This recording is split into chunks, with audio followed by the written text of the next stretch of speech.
Ang pag-uusapan po natin ay ang diabetes basic information tungkol dito, tulad ng mga sintomas, gamutan at komplikasyon.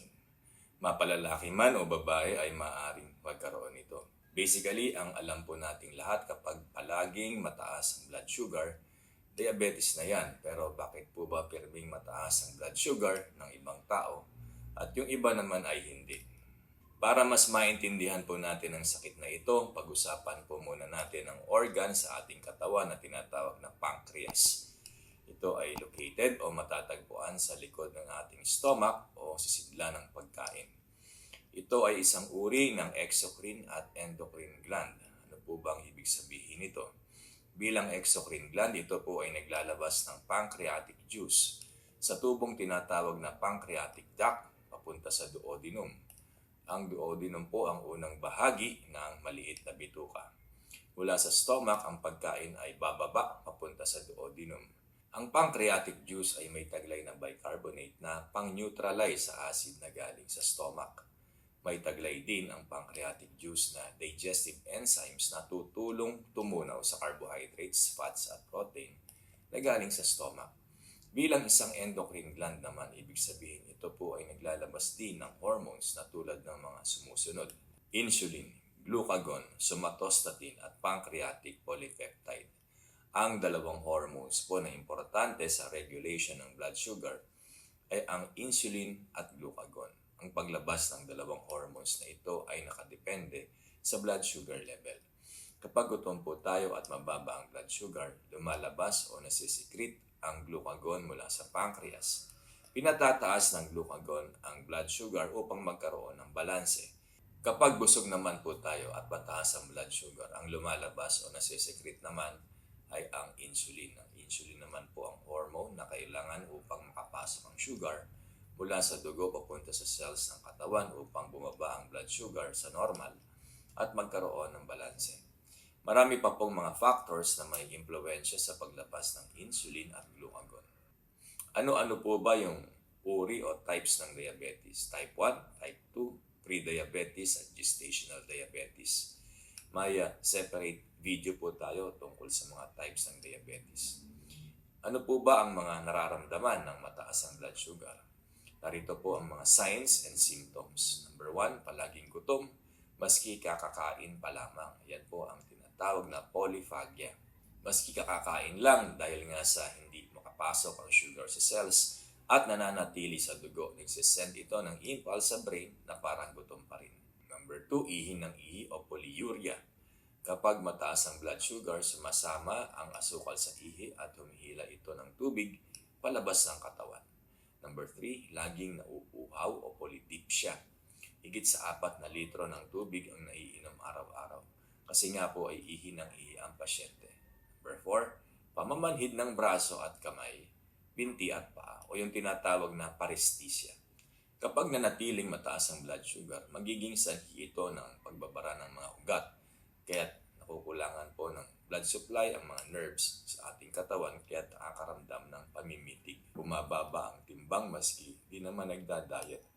Maski kakakain lang, parang gutom pa rin ang pasyente dahil hindi naman nakakapasok ang sugar sa cells. Ang mangyayari, ang pagkukunan po ng energy ng katawan ay yung fats at protina ng muscles. Ito po ang sinusunog ng katawan dahil di po makapasok ang sugar sa cells. Kaya't pumapayat po ang pasyente. Number 5, panlala po ng paningin. Ito po ay dahil sa pamamaga ng lens ng mga mata dahil sa sobrang taas na blood sugar. Parang palaging pagod dahil nga sa hindi naman nakakapasok ang sugar mula sa dugo papunta sa cells ng katawan.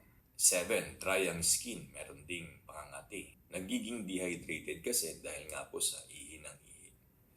Number 8, sugat na matagal gumaling. Kapag laging mataas ang asukal sa dugo, maaaring maging sanhi ito ng pagbabara ng ugat. At kapag konti ang blood supply, mas matagal pong gumaling ang sugat. Number 9, pagiging moody dahil po sa hindi stable ang blood sugar. Number 10, malimit na UTI at yeast infection. Dahil po sa ang asukal ay pagkain din ng bacteria at yeast, dadami sila at magkakaroon na ng infection. Bukod sa kapag may diabetes, mababa po ang resistensya ng pasyente. Naging topic na po natin ang vaginal yeast infection sa isa sa ating mga videos. Gamutan. Ang gamutan po sa diabetes ay depende. A. Kung gaano kataas ang blood sugar ng pasyente. B. Sa kanyang lifestyle. Di niya ba mapigilan ang pagkain ng matatamis? Kulang ba siya sa exercise? Naninigarilyo ba siya? Kung may komplikasyon na ang kanyang diabetes, nabunga ng pagsisikip ng ugat tulad ng hypertension at stroke, mahirap pagalingin na sugat at komplikasyon sa kidneys o bato at puso. Gamot tulad ng metformin, glipizide, gliclazide, limepiride at yung mga gamot na ang dulo ng pangalan ay liplosin at siyempre ang insulin. Yung mga may type 1 diabetes o bata pa lamang ay may diabetes na insulin na po ang ibinibigay dahil halos hindi na po nakapaglalabas ng insulin ang pancreas o lapay. 2. Regular exercise. Nagiging sensitibo raw po ang cells ng katawan sa insulin, kaya't nakakapasok ang sugar kapag aktibo tayo at nag-e-exercise. Bukod sa sinusunog ng pag-e-ehersisyo at malimit ang paggalaw, ang asukal sa katawan, kaya't nakakatulong para bumaba ang blood sugar. Mainam po yung paglalakad at gardening, pwede rin ang zumba, kung magbubuhat, kung naman po yung sobrang bigat.